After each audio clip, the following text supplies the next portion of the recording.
ছোট ভাই আমার, এই যে ঘন্টার পর ঘন্টা বিয়ে না করে কথা বলতেছিস, যদি মৃত্যু আসে কি অবস্থায় মরবি বুঝে দেখ। ছোট ভাই আমার, ভাবির পিছিয়ে যে ঘুরতেছিস, ওর রুমে যে ঢুকছিস, এই অবস্থা যদি মরে যাস কি হিসাবে মরবি ভেবে দেখ। ছোট ভাই আমার, এখানে সেখানে নির্জনতা খুঁজে বেড়াস প্রেমিকাকে নিয়ে, কি অবস্থায় মরবি বুঝে দেখ।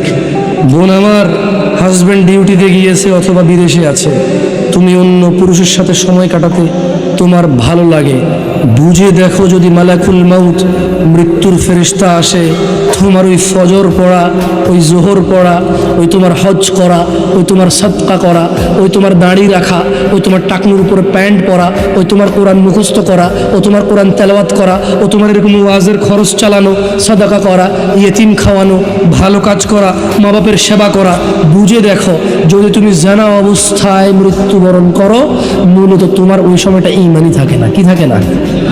না থাকলে কি থাকে মানুষ? কি থাকে?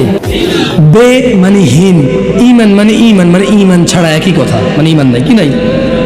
বুঝে দেখো, হিসাব খুব সহজ।